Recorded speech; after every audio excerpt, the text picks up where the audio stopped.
రైతులకు 2 లక్షల రుణమాఫీ చేశారని నిరూపిస్తే రాజకీయ సన్యాసాన్ని స్వీకరిస్తా అంటూ సీఎం రేవంత్ కు కేటీఆర్ సవాల్ విసిరారు. రాజన్న సిరిసిల్ల జిల్లా కేంద్రంలో టీఆర్ఎస్ భవన్లో కార్యకర్తల సమావేశంలో ఆయన మాట్లాడారు. కాంగ్రెస్ ప్రభుత్వం ఏర్పడి 13 నెలలు గడిచినా 6 గ్యారంటీలలో 6 గ్యారంటీ మాత్రమే అర గ్యారంటీ మాత్రమే అమలు అయిందని కేటీఆర్ విమర్శించారు. అసెంబ్లీలో 2 లక్షల రూపాయల రుణమాఫీ చేశానని చెప్పిన రేవంత్ ఒక్క గ్రామంలో ఒక్కరికైనా 2 లక్షల రుణమాఫీ చేశారా అంటూ ప్రశ్నించారు.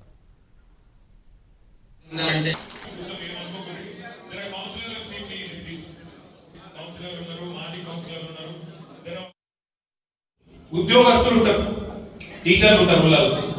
టీచర్లు ఉంటే వాళ్ళు కష్టపడి నౌకలు సంపాదించుకుంటారు, వాళ్ళ అమ్మ నాయన రైతులు అనుకో. ఇప్పుడు ఏమంటాడు తెలుసా రేవంత్ రెడ్డి, టీచర్ ఉంటే ప్రభుత్వ ఉద్యోగం ఉంటే ఇప్పుడు 5 మంది కట్టారు.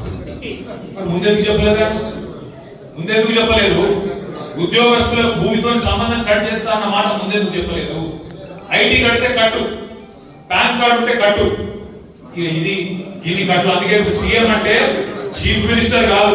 మీరు చెప్పిన మాటల్లో వాస్తవం ఉంటే, అసెంబ్లీలో చెప్తున్నా, మీరు చెప్పిన మాట వాస్తవం అయితే 2 లక్షల రూపాయల రుణమాఫీ చేసినామని మీరు ఏదైతే చెప్తున్నారో, కావాలంటే ఇంటికి ఒక బస్ చేసుకుని అందరం కలిసి పోదాం.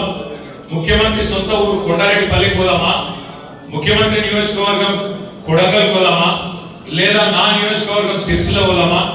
ఊరు మీ ఇష్టం, ప్లేస్ మీ ఇష్టం, డేట్ మీ ఇష్టం, టైం మీ ఇష్టం.